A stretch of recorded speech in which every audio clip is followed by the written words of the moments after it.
Welcome to the panel on blockchain and agribusiness.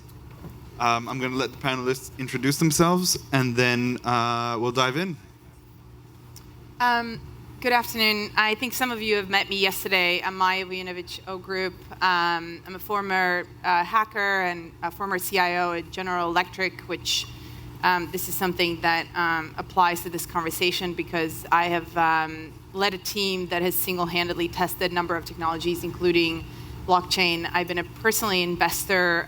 This is how I met Mo, actually, invested in over 25 companies in peer-to-peer payments, not just the blockchain, but Bitcoin Space and various other chains. So come at this as a hands-on experience of running some of these pilots in various verticals, and particularly also in agriculture. My name's Dan Beckman, and I'm CEO of FoodShed, and we help independent farmers sell into major retailers, and we're working with a major retailer in the Midwest right now in order to make a farmer's market section in a mainstream grocer, kind of like Publix if you're from this area, 24 hours a day, 7 days a week. And blockchain can be a component of food safety. I also am a special advisor to the U.S. House of Representatives on security and technology issues and have been talking to them about these kinds of matters. I'm Jason Rockwood. I am the general manager for VeChain North America. VeChain is a public blockchain that is used in enterprise application development. I'm a former chief information officer as well. I was the vice president of innovation for the Miami Heat and recognized the need for blockchain in large enterprise environments, and so I pivoted to this industry. And I think the most exciting application that I see for blockchain in the near term is in food traceability and food safety. Good afternoon. Thank you for the opportunity to be here today with you. My name is Phil Harris. I'm from Ripe.io. I have a 25-year-plus career in financial services, financial technology. That's where I first got exposed to blockchain while at NASDAQ, the big exchange operator, in 2012. And stumbled into food in 2016. And we've been putting food and the related world of food on blockchain for the last 3 years, and looking forward to the conversation today. Let's start talking about the use case and how you've implemented it, or what you see the opportunities in the wider ag industry and blockchain. You mentioned traceability and food safety. How does that look like to those that don't know? Sure. I mean, for those of you that were here yesterday, Keith Agoda was speaking about his project with Producers Market that essentially allows their product Storybird is a system that will allow farmers to essentially track food from the grower in Mexico all the way to the consumer. And the idea is that the consumer can actually authenticate the product via their mobile phone and a QR code to see the entire supply chain of the product. And our technology empowers those experiences. It's the typical use case right now is having the consumer interact with that QR code. And QR codes aren't exactly groundbreaking technology, but when you attach them with blockchain secured data, you have a higher level of trust when the consumer makes a purchasing decision. How are you seeing that yourself, Phil? Yeah, I mean, it's a little bit gimmicky. There's more kind of profound and more meaningful work that you can do around, supply chains more globally, especially in emerging market areas. We find that there's a huge blind spot between the world of agriculture and the world of food. In fact, there are agriculture conferences and food-related conferences. Aren't they one and the same thing? So this kind of blind spot of when things are grown, how they are grown, the farming practices, the labor, the fair trade, all of these attributes are as meaningful in some cases as what the food actually tastes like to the consumer. And so our work is kind of more broad in the application of how it works. And I think if you take a step back, the totality of the food and ag industry is very fragmented, very complicated, and somewhat still analog. Those three kind of foundational pillars are a huge shout out for the deployment of distributed ledger and blockchain technology. If I may respond to the idea of it being gimmicky, where we do the bulk of our work is in China, where food safety is a major problem. And so when you have mothers that are going into stores to purchase baby formula and they actually don't know whether it's poisonous or not, It's not a gimmick for them. It's actually quite a serious use of the technology. Now, we also work with luxury handbag makers and on the high end, so there is that as well. But we recognize that the American market and their need to authenticate products is going to be very different from what emerging markets look like. Yeah. The types of people that I work with and the type of consumer that I want to work with is somewhat similar, and in many cases has been overlooked by all of these discussions for a long period of time. I'll give you an example. We had some squash farmers that delivered, I guess, maybe 150 cases from the Boot Heel of Missouri to our grocery chain last week. And they don't have any technology on their farm. And if they implemented a lot of the kinds of surveillance ideas that run around these kinds of places, they would go out of business. And they know that. And on the other side of it, we have consumers there that are working class, that need access to food that is safe and affordable and nutritious in some way. And so what we're trying to do is we're trying to make local nutritious produce accessible to everybody in a 24-hour-a-day kind of situation at a price point that is similar to what they're paying right now. That's basic, and it's hard to do. If we get that accomplished, then everybody who wants all of these other layers on top of it, they'll be able to be served as well. I think we've been doing this the wrong way. The markets for even the fanciest consumers that do care about what they're eating, they're too small. There's too much competition going after that. I don't necessarily want the endless amounts of competition in my space, but most of the people who think that we're going in this direction think that we're stupid or crazy. They don't want to help people in St. Louis, Missouri get this kind of food.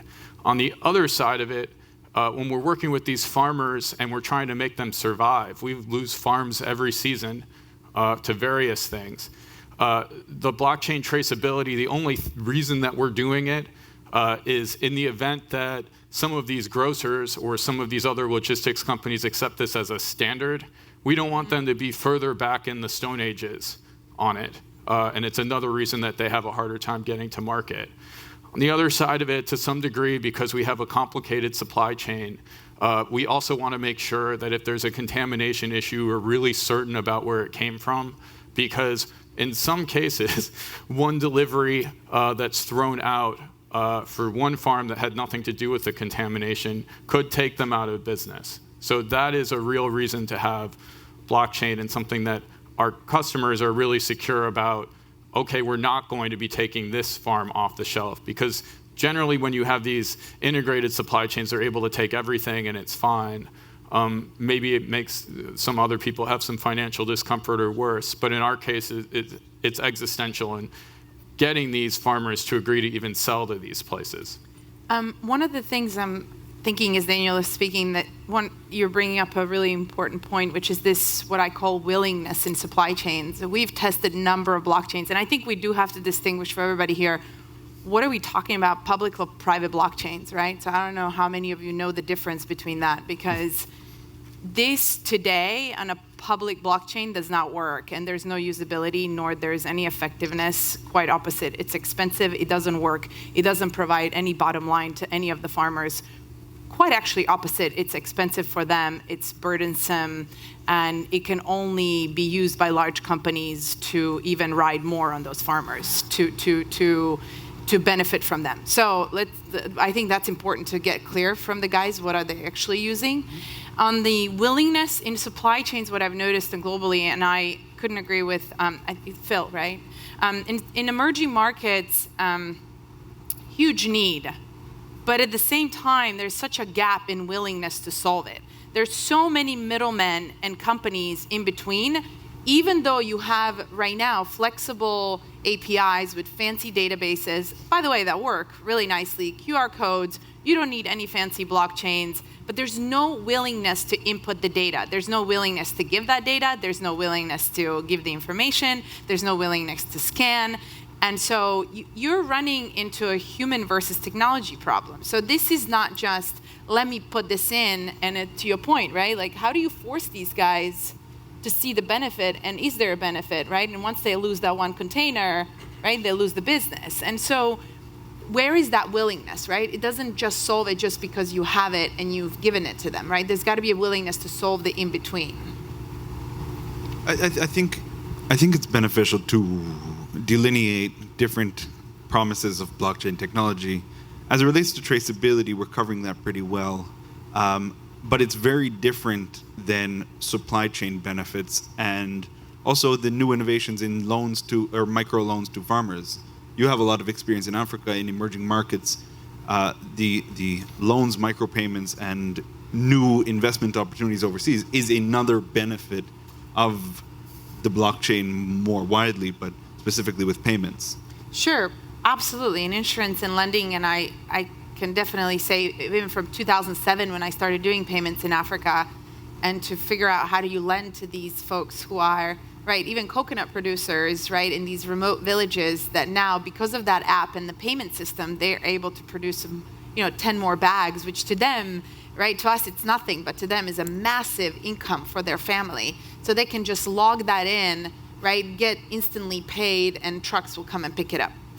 But in terms of the complex public chains where now you're going to get that into their government and then into a large company, and for them to do all of that chain, we are so many years away from that. So I would just say to those in the room, and this is my personal opinion, when you're investing in something like this, and I think Ingrid and I earlier had a conversation at the table, right? A lot of these guys will say we're doing blockchain, but when you actually dig into that utility of that, there's none. Zero, and there's no benefit. So if you can tell me how this benefits without using a word blockchain, I will believe you.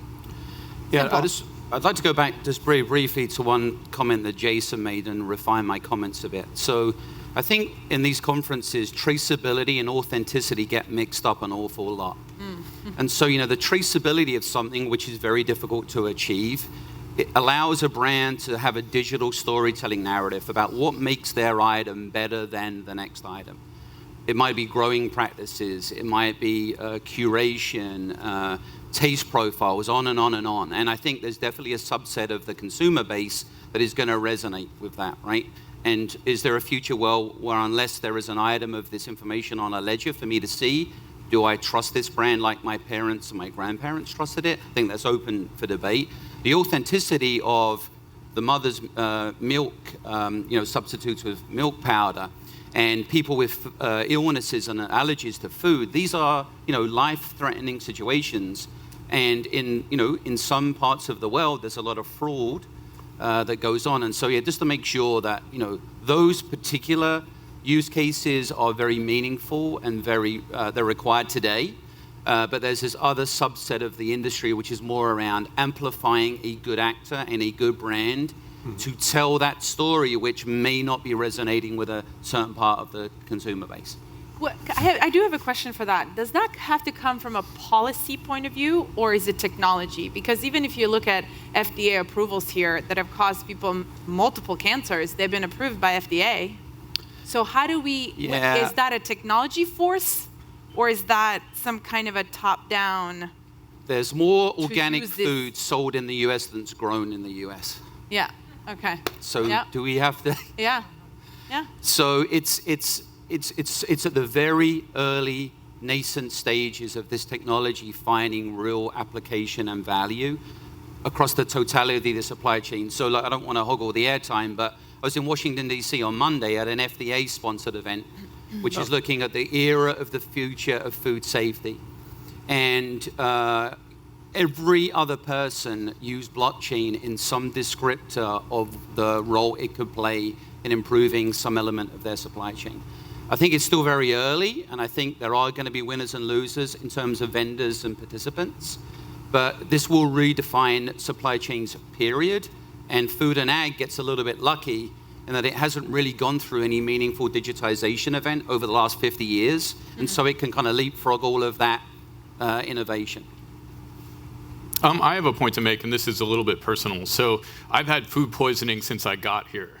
And I think it was from Aeromexico. I came from Mexico. Who knows who the culprit is? But I promise you, the next time I eat something, I'm just going to eat it. I think that food safety is something that people expect in the background. And they get disappointed and surprised if it doesn't happen to them. and I didn't plan the poisoning before I came here. I guess my point with this is, if you go to a grocery store or if you go to eat anything from the Hyatt or any of these places, chances are it is grown and designed in a way to stay on the shelf as long as possible and to make a trip from a faraway place. It is a law of nature that happens at the expense of nutrition and flavor. And so I'm trying to get some of those basic things to happen first. And to answer your question about why these farmers don't want to take the time they don't have to input these things into their computers, or even if you have sensors, we're trying to make that basic thing happen right now. And I think that I'll tell you all this secret. You have to have something in it for the farmers in order to do any of these things. They will not pay for it. Please don't ask them to pay for your technology. I think that's crazy. Maybe the buyer on the other end would be interested in that. Maybe that's a possibility. But it also depends on where they're at in the food chain. But this stuff does not help these farmers. It sets back everything that we're trying to do that could be helpful. We see this all the time. And so we don't charge our farmers anything. When we get them to adapt some sort of technology, I don't know if this is going to be the digitization event or not, there's somebody buying it from them, and there's some sort of reason, and they get it. Any sort of open-ended surveillance thing to help some yuppie at a table decide whether or not they want to eat something or not, you can try it and do it. I'm not going to say that you shouldn't, but there are some bigger problems in the world that we should address first. And I don't even think the yuppies care that much. They say they do and they don't, because they're going to eat again at the airport too. All of you will when you leave here.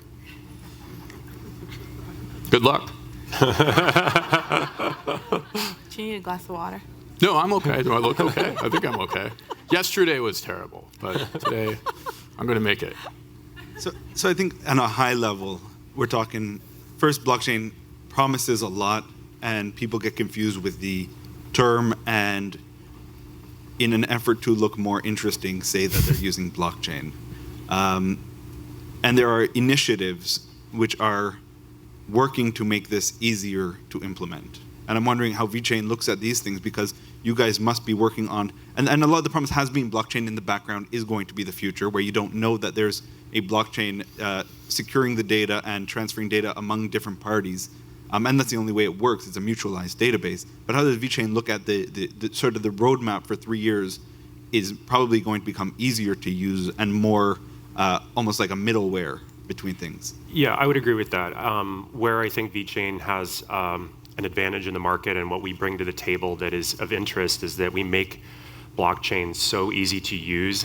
We identified all of the reasons from an enterprise level why are blockchains not being used, and you articulated a lot of the reasons. And what we did was we built a blockchain solution that gets rid of a lot of those obstacles. When enterprises work with VeChain, they don't have to code in any blockchain programming language. They use a RESTful API. That's the first thing that we do. The second thing we do is we charge almost nothing for it, because we recognize that right now the technology is so nascent. We expect the next 2 to 3 years to be spent simply proving business value. And so there's a lot of blockchain companies out there that are going out and asking for ridiculously large fees to implement, and which is essentially a beta test of their tech. So our model is quite affordable and scalable based on the success of the organization. And then the third thing that we do to make it very easy is we've abstracted through what's called, I don't want to get too technical, but through a mechanism called fee delegation, we've made it so that an enterprise can utilize the benefits of a public blockchain without having to buy, hold, secure, or manage any kind of cryptocurrency, which makes your general counsel happy because you're not breaking any laws. It makes your chief information officer or CTO happy because there's no security risk. And it makes your CFO happy because there's no financial obligations or fluctuating assets. And so by abstracting the public blockchain away from the solution, we allow enterprises and application developers to focus purely on the solution and not on blockchain, which, by the way, as a closing comment, Gartner Research has recently said that that blockchain is firmly in the depth of the trough of disillusionment, right? Like, no one has any expectations or belief that blockchain will add any value whatsoever. The good news is that if you are a believer, we're at the bottom, and now it's a slow, steady climb up to mainstream adoption. But right now, we are at peak skepticism with this tech. No, actually, Jason, no, you. I'm just thinking because it's so important to note that what you're saying actually basically to me definition then becomes blockchain is an architecture that catalyzes a lot of technologies. So controls, right? Sensors. So everything you're saying, I'm thinking, it's not a thing that you plug in and it works, right? It's not a bot that you just, and it just, ta-da, right? Like your marital problems are solved. It's an architecture that catalyzes different things of technologies that you already have. So this is what you're providing basically to your clients. You're saying, here it is, focus on your solution, and this enhances all the things that you have and can make it better, can make it more efficient, and then here are the solutions. And so sorry, I just had like a thing that that is the solution, right? Because it is an architecture. It's not a solution. By itself, it does nothing. It is not a solution, period. Look, the category gets unfairly measured in time horizons. If you think about your Internet Explorer browser and the evolution of that thing from Netscape to Internet Explorer to Chrome and Firefox and Safari, that took 25 years to satisfy the demands of the user base. And we've been doing this for 3 years, and I'm being held to an impossible scale of maturity and evolution and progress. And so there's a lot of analogies that can be made to the early internet and the early e-commerce environment. And I think I've given those examples before, but this takes time. This takes a lot of shifts in behavior and thinking. And so we are at the earliest stages of this, but even in our work with governments and large industry associations and CPGs, there's early evidence that this is something that should be taken seriously. That's just in the context of this vertical. If you go read reports from Deloitte and McKinsey and Gartner are a little bit more pessimistic, granted, about the industry, but healthcare, insurance, real estate, education, music, there's hundreds of millions of dollars being pumped into blockchain across all of those industries too. I'll give you a real-world example because I like the idea. It sounds like there's substance, and then how does it actually work? In order to sell into a major retailer, you need to prove to them in a lot of cases that you have a cold chain, that whatever let's say it's greens, leafy greens, that it was kept at the right temperature all the way from the farm to the distribution center. So individual farms, in some cases, if they have to pay the $20 for that thermometer, if they even have a real system of how to keep it cold, that's their margin in some cases. Not exactly, but it's enough where it keeps people from being able to access these places. Now, where does this all get interesting? If there's a way that when we're aggregating it together so that people can share a truck, can share that thermometer, and share that chain, and they're doing it in a way that is believable to the person that's buying it for their liability and their reason, you just opened up potentially 10 more farms to be able to grow and become stronger, especially when they're doing it in a regenerative way. We're trying to solve that problem. Agriculture actually takes in carbon the more that you invest in it. So that's an example where you could solve this in other ways, but we want them to feel comfortable with it. And the other thing is, how do you connect these really little farms or ones that are independent or whatever it is, the new vertical farms that are coming online, how do you connect them to the food chain quickly? So is blockchain to some degree going to be a currency of logistics that would make that happen faster? That makes me excited. That's one of the reasons we're wasting the time doing blockchain, because oftentimes it's a slower process than just doing it with databases or some other way. But then that's even more reason, maybe, Phil, for some of that money. Certainly, I think you have as well, Mo. I mean, I've seen so much money being wasted in this space and all those millions of dollars. And everybody wants to be the smartest person in the room and say they created a great white paper and great consensus mechanism and, all these other things that are super smart. But in reality, they could probably spend that money of addressing some of these problems, right? Is to say, hey, so lack of education, lack of knowledge is to say, how do we create an app to educate these farmers and then loop them in, right? To create even new markets, to maybe create these smart contracts that can use, because smart contracts actually do work. And it's 10 lines of code. It's not very complicated. It's a beautiful piece of work, and you can automate a lot of these things. But I think some of these entrepreneurs don't want to do it. Maybe talk about smart contracts for a little bit. Yeah. The value and what it can do. Yeah. I actually think smart contracts are phenomenal, and they've been used for many years just in a bit more primitive way. And there's actually still nothing very smart about them. You still need a human to input the 10 lines of code and tell it if then. So if I take this piece of paper and give it to Mo is going to, can't take a piece of paper, but Mo is going to give me 1 Bitcoin for it or whatever, or 10 lettuces for it or whatever. So it's just an if then, what you have in current contracts. And but it's automated. So if you have something that comes on continuously in a supply chain, and I've done this constantly. We've done it with, carbon footprint. We've done it with IoT devices. We've done it in agriculture.